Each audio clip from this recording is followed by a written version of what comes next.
So our last video here on enthalpy and energy changes of solutions is going to be about calculating delta H hydration. So this is the last piece of that first equation way back in the first video that we had. So we've talked about calculating U, we've talked about how you can find delta H solution, you can do it experimentally, and so what we're going to do is we're going to put all that together and we're going to find that last piece. And so, you know, we can use our Born-Haber cycle to find U, or you can look it up in a table. Delta H solution can also be measured. Like I said, you did this in the calorimetry lab with the styrofoam cups. And so this is generally something that's experimentally determined, which means you look it up on a table, right? Because you guys aren't at home with coffee cups pouring stuff in the water with thermometers. That's not what you're doing. Someone else has already done it in a lab with really high-end equipment, so use their number. All right, so if we know delta H solution, we know our lattice energy.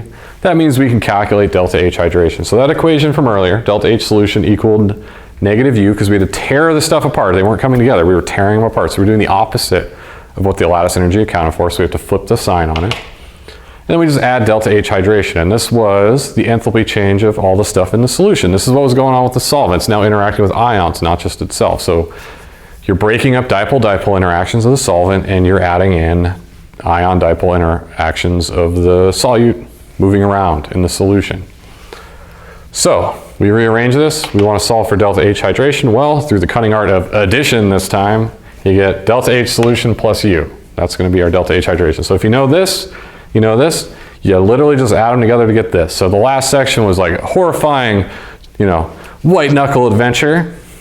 This one's not so bad. You really just add two numbers together. That's it. Now maybe you still have to calculate U, but once you've done all the work of before, this step's a piece of cake, all right?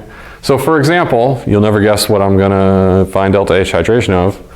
That's right, sodium chloride never fails me, all right.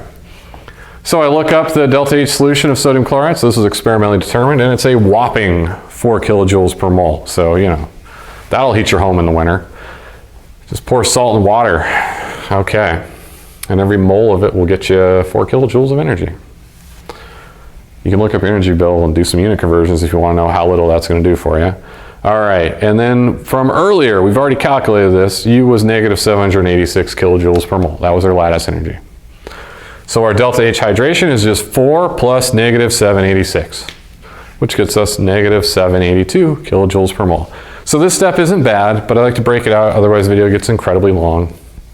And this is just the last piece, and so this is kind of the last calculation portion for energy and enthalpy changes. So next we're going to be talking about more stuff with solutions. So not just the energy of making them, but what happens to their physical properties like boiling points, melting points, vapor pressures, and then we're going to introduce osmosis. So there's a lot to talk about in this chapter still, and at the very end I will talk about calculating molar masses, how to use these processes to do that. So we got a lot more to do in this chapter still.